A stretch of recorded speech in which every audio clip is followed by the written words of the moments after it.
Assalomu alaykum. Ömrüdə çaşını qısqartmoqchi bolsaq, qanchalik miqdorda qisqartish yetarlik bo'ladi? Boshning hamma yeridan qisqartish kerakmi yoki u yer bu yerdan qisqartsin bo'lamdi? 3-4 tal çaşını qisqartishchi?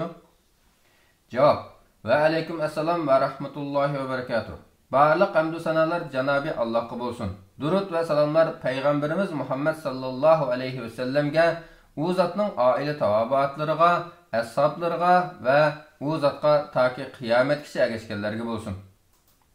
Ömrü qilg'uchi tavobni tugatib, Safa Marva oraliqida 7 qatim sa'iy qilib bo'lgandan keyin, hoji asosiy haj amallarini tamomlagandan keyin chechini tushiradi yoki qisqartadi. Bunun bilan bu ulug' ibodati oxirlashgan bo'lg'achqa, ihromidan chiqadi va odatdagi kiyimlarini kiydi. Chashni tushirish yoki qisqartish haj va umr faoliyatlarining bir qismi bo'lib, hukmi vojibdir. Uni tark qilganlarga bir qo'y qon qilish vojib bo'ladi. Bu amal umr qilg'uchining Alloh taologa to'liq bo'ysunishining ifodasi bo'lib, Alloh taoloning mag'firatiga nail qiladigan va ajrga erishtiradigan toatlardandir. Olimlarning birdek ijmosi bilan haj va umr qilgan chashni tushiradi yoki qisqartadi. Tushirishi afzal. Ayollar qisqartsa bo'ladi. Tushirishi behojat.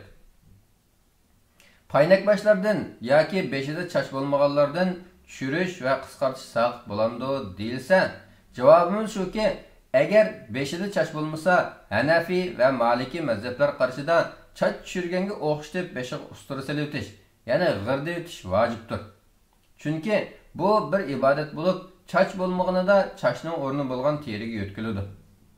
Ba'zi olimlarning qarshida undaq qilish mustahab bo'lsa, yana ba'zi olimlar undaq qilishning hojati yo'q, chunki maqsad chash tushirish edi. Halbuki bu kishining beshida tushiradigan chash yo'q degan. Beshida yara yoki teniq bo'lganlikdan beshiga ustura solish yoki chechini kesish faqatli mumkin bo'lmaydiganlardan bu amal saqit bo'ladi. Chash tushirishning afzal bo'lishining asosi shuki, payg'ambar sallallohu alayhi va sallam: "Ey Alloh, chash tushirguchilarni mag'firat qilgin" deganda sahobalar: "Ey Rasululloh, qisqartquchilarni devassilar" degan. Rasululloh sallallohu alayhi va sallam yana: "Ey Alloh, chash tushirguchilarni mag'firat qilgin" degan va 3 qatim shunday takrorlagandan keyin 4-qatimda qisqartquchilarni degan. Qur'ondami Fath surasi 27-oyatda tushirguchilar qisqartquchilardan avval tilga olingan. Baqara surasida bo'lsa tushirishlar tilga olingan. Buningga asosan umr qilg'uchi erlar ma'lum sabablar tufayli chechini tushira olmasa, qisqartsa bo'ladi. Eng az bo'lganda qanchalik qisqartsa vojib ado topgan hisoblanadi degan masalada, garchi olimlardan chashning hammani qisqartish kerak deganlarmi, 3 tal chashni qisqartsam ado topadi deganlar bo'lsa-mu, ammo Hanafi mazhabining qarshida boshning 4dan 1dan az qisqartsa vojib ado topmaydi. Qisqartish miqdori eng az deganda barmoqning 3 ugisichlik, ya'ni 2 sm atrofida bo'lishi kerak. Albatta, yuqorqi o'lcham erlar uzun chash qo'yish umumlashgan davrlardagi ijtihodiy o'lcham bo'lib, uzun chashli ayollarning qanchalik qisqartish haqida salaflardan o'xshamagan bayonlar kelgan. Ba'zilar chashning 3dan 1ni qisqartadi desa, yana ba'zilar bir barmoq uchi ugisichlik qisqartadi degan.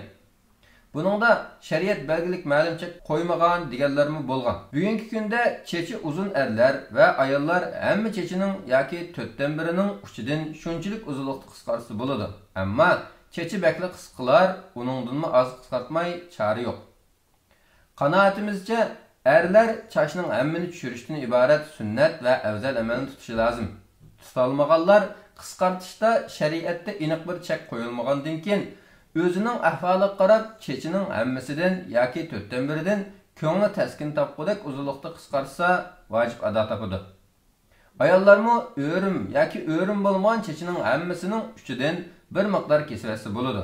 Ammo 3 talli chashni qisqartish hisob bo'ladi degan qarash garchi ba'zi mujtahidlarning qarashi bo'lsa-mu, uningdan ko'ngil ancha xotirjam bo'lmaydi.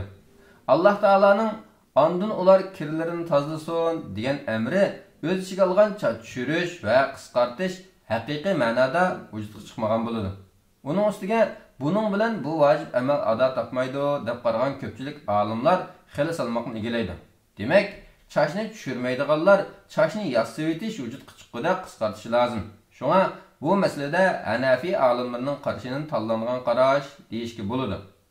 Shuningga diqqat qilish kerakki, chach tushiradigan, chach qisqartadigan kishi topolmaganda yataqqa qaytib aldirapli ehramdan chiqib olmay, hech bo'lmaganda o'zining chachini o'zi tushirib yoki qisqartib, ondan ehramdan chiqish lozim. Vallohu a'lam bisavob. Allah eng to'g'risini bilguchidir. Fatvoda doktor Abdulaziz rahmatulloh 2022-yili 11-oyning 7-kuni. Assalomu alaykum va rahmatullohi va barakatuh.